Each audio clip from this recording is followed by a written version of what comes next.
అందరికీ నమస్కారం.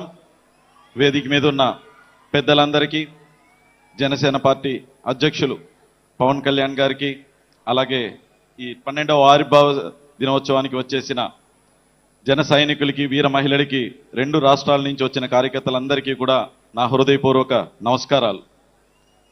నేను ఒక సాధారణ మధ్యతరగతి కుటుంబంలో పుట్టి రాజకీయాలని దూరం నుంచి చూసే మీలో ఒకడిని.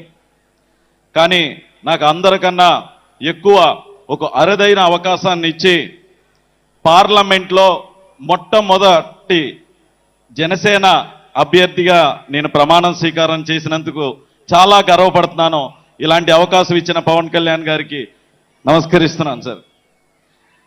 అలాగే పార్లమెంట్కి పంపటమే కాదు, అక్కడ ఏం మాట్లాడాలి, ఎలా మాట్లాడాలి అనేది కూడా ప్రతి సెషన్స్ ముందు నేర్పిస్తూ, మనకింత మెజారిటీ వచ్చినందుకు మనం ఎంత బాధ్యతతో పనిచేయాలని మాత్రం ప్రతిసారి చెప్తూనే ఉంటారు.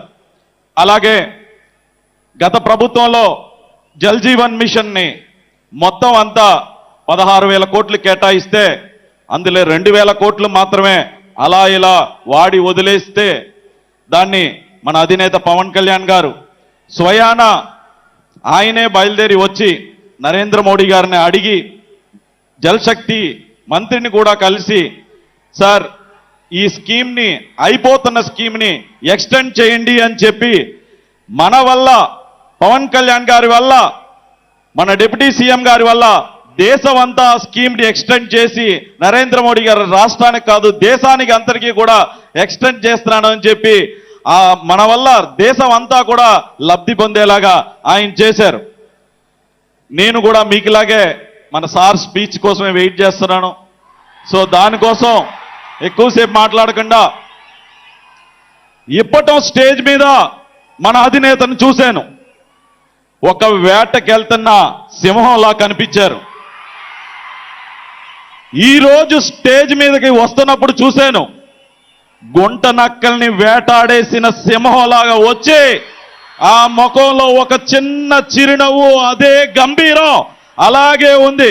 మీరు ఒక్కసారి క్లోజప్ లో కనుక చూస్తే అది క్లియర్ కట్ గా ఒక సింహం గుంట నక్కల్ని వేటాడేసి వచ్చిన, రాష్ట్రాన్ని ఇబ్బంది పెడుతున్న గుంట నక్కల్ని వేటాడేసి వచ్చిన ఒక సింహంలాగా ఉంటారు.